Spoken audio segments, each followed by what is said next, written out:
Good morning, ladies and gentlemen. Today on Customer States What? This is more of an informative video than, well, yeah, this is just really information. This is just an FYI to everybody doing brakes on Forerunners, Tundras, Tacomas, pretty much the guys with the 4-piston front calipers.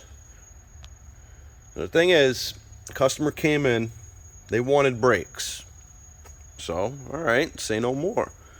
They wanted front brakes. She said her husband just wants them done. So, like, alright, we drive it. I felt a little dragging on one side, or I felt something a little weird, but they just wanted it. They ordered the pads and rotors, so here's what was left of this side.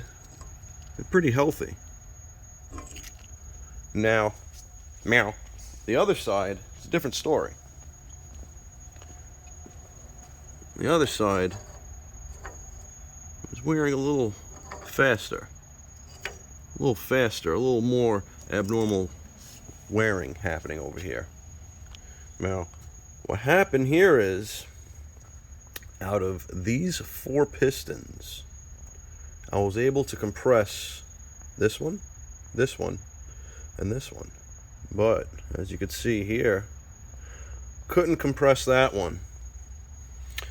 We have a Gugot's caliper, and since it's the front caliper that's bad, we're going to recommend them in pairs, because you don't want this side braking at 100%, then the other side braking, let's say at, let's call 90-95%.